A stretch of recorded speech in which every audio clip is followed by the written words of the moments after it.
Okay, this is going to be my quick thoughts on ROH's 11th anniversary show.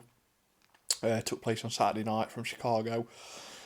It's not going to be a review as such, just brief thoughts. I want to keep the video pretty short, so I've not done a video like this for a while actually, just giving my view on a particular show, but there was a couple of things that went down that I thought were pretty interesting, so I just wanted to touch on those.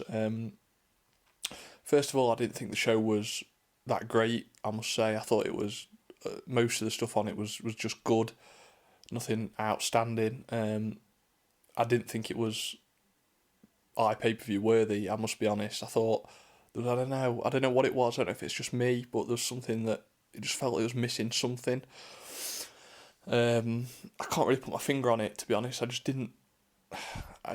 didn't grab my interest and maintain my interest the whole way through. It sort of peaked and troughed, and some things I found pretty decent, some things I thought were pretty flat. Like I say, I can't really explain it. It was just one of those shows where I just kind of watched the matches go by, and I thought, as the matches finished, I thought, yeah, that was pretty decent.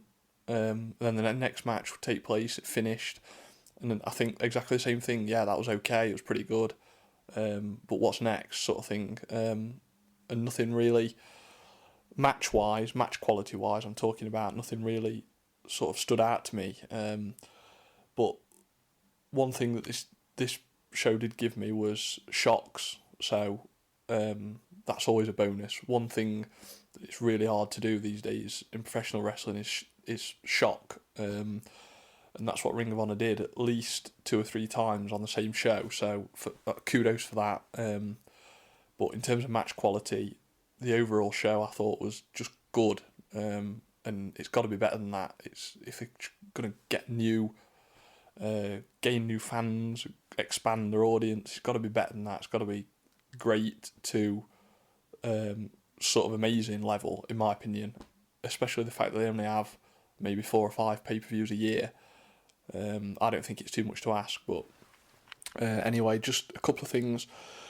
As I say, I'm not going to go over each match because a lot of them I've committed to memory already, and they were just okay. There was nothing special. The first two matches were just okay. Charlie Haas and BJ Whitmer did a good job. They worked hard in the no holds barred match. I thought that was pretty entertaining for how long it lasted. My match of the night was actually Cole and Matt Taven. Adam Cole versus Matt Taven for the TV title. That was my match of the night, actually. I thought it was very good. I thought it reached that next level as opposed to all the other matches on the card, and really, really delivered. Taven as a heel, I think there's potential there, definitely potential. As a cocky, brash, kind of in-your-face heel, I really like where they could go with that, definitely. So, and that was the first shock of the night. There's no way I expected Adam Cole to lose the TV title at this event. I thought there'd be a program between Cole and Matt Hardy over the TV title that would probably last going into the summer. So, really shocked that he lost the title, and as I say, fair play to Ring of Honor for sticking the neck on the line and doing a title switch and putting it on Taven. So, especially since he's not mega over at the moment, so kudos for that. The second shock of the night was the Briscoes losing the tag titles. To be honest, I was shocked, and I was pretty disappointed in the booking decision to switch the titles to Red Dragon. By the way, that's a fucking stupid name, whoever came up with that. It sounds cringeworthy. But yeah, again, second shock of the night. I didn't expect this, didn't see this coming at all. But on this occasion I thought it was the wrong decision. I thought the Briscoes, they've not long won the titles, regained the titles. I thought it maybe would be better to leave them on the Briscoes for a while and have a little bit of a longer feud, but it is what it is, I guess.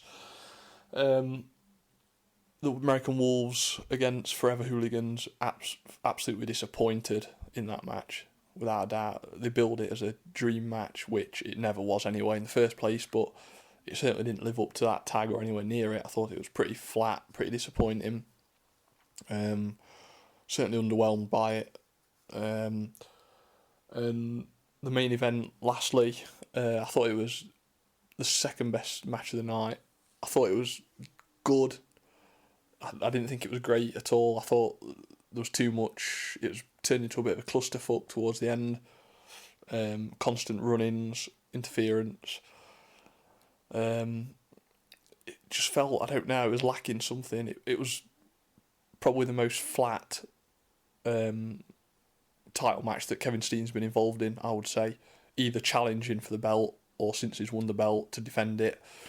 It felt flat. I don't know. There was something not quite there. I don't know if Jay Lethal is main event caliber. I really don't. I thought he was, and I was calling for him to be involved in a consistent main event program, but I'm not sure he is. I'm just not sure. He's got that elite.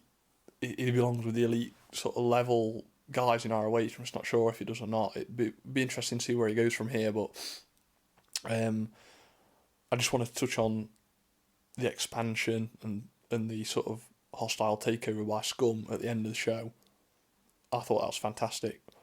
I really did. I'm not sure what kind of reaction it's going to get on the net and with ROH sort of fans, but personally I thought it was great. I thought it was handled absolutely spot on. The guys that they've picked, Matt Hardy, Jimmy Rave coming back, Rhett Titus switching to Scum, every one of them shocked me. And the way Carino's speech at the end of the show was fantastically delivered. I thought it was done brilliantly. The best invasion probably since the original Nexus in like summer of 2010. So that's almost 3 years ago, and we've seen plenty of this type of storyline. We've seen obviously the Nexus, then the new Nexus, the Core, Aces and Eights, the Shield. After the original Nexus, when they demolished Cena on Raw and they attacked the announcers, I thought this was the most well handled invasion that there's been since then. So hats off to Ring of Honor. I thought they did a great job. I like the way the announcers went to the back. I like the look on McGuinness's face as though he couldn't do anything about it. And I also like the fact that they're playing on Kevin Steen sort of being caught in the middle, as though the look on Steen's face as though he didn't quite know what to do about it. So I'm really looking forward to where they're going to go with this. I just hope that they don't go the way of the NWO and have too many people join and just totally dilute the idea of Scum versus Ring of Honor, which is something that I think they can definitely pursue. And I'm looking forward to seeing where they go with it. So, like I say, I'll put a pay-per-view score down below for what it's worth, but I didn't think it was a great show. I thought it was good, but must do better in my opinion. So cheers for watching anyway, guys. See you later.